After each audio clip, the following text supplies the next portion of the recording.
అరిక్ నిజంగా చాలా ప్రతిభావంతుడు. ఆశ్రయ స్థలానికి అద్దం షెల్టర్ నిర్మాణం ఇప్పటికే పూర్తయింది.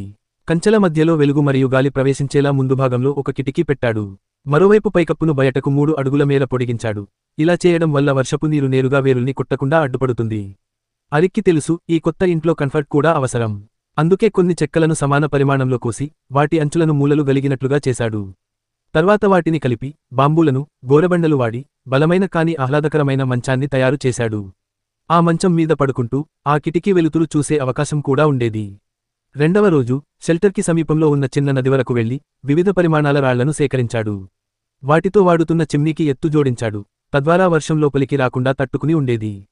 ఈ చిన్న మార్పు షెల్టర్ను జలనిరోధకంగా చేయడమే కాకుండా, మరింత అందంగా మార్చింది. ఆపై అరిక్ షెల్టర్కి అడుగుని పూర్తిగా మూసివేశాడు, వర్షపు నీరు లోపలికి ప్రవేశించకుండా. అడవిలో బోలెడన్ని ఎండిపోయిన చెట్ల బెక్కలు చేర్చి, షెల్టర్కు అలంకరణగా ఉపయోగించాడు. మొదట మట్టితో మందపాటి పొరగా గోడలపై పూశాడు. దీని వలన చల్లటి గాలిని అడ్డుకోవడం కాక, షెల్టర్కు కొత్త రూపం వచ్చేసింది. తర్వాత ఫ్లోర్పై పని మొదలు పెట్టాడు. నేలపై పైన పొర వేయడం అంత ఈజీ కాదుగాని, ప్రతి ఒక్కరి శ్రమ స్పష్టంగా కనిపించేది.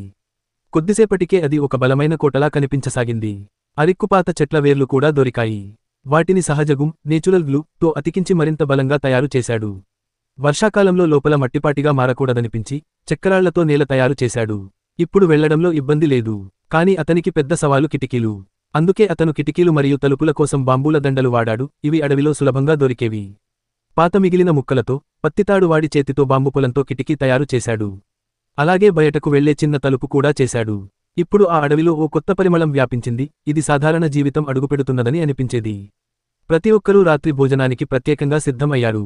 అరిక్ చికెన్ ముక్కలను కళాత్మకంగా కోసాడు. గ్రిల్ చేసినప్పుడు ఆ రుచి మరియు సువాసన లోతుగా చూరుకుపోవాలన్న ఉద్దేశంతో.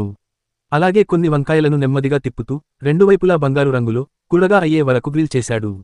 ఈ రాత్రిని మరింత ప్రత్యేకంగా మార్చేందుకు చిన్న క్యాంపింగ్ ల్యాంప్ ఒకటి తగిలించాడు. ఇప్పుడు ఆ షెల్టర్లో కేవలం వెలుగే కాదు, రుచుల పరిమళం కూడా ఉంది. మొదటి ముక్క మింగగానే అతను పరలోక సుఖంలో మునిగిపోయాడు.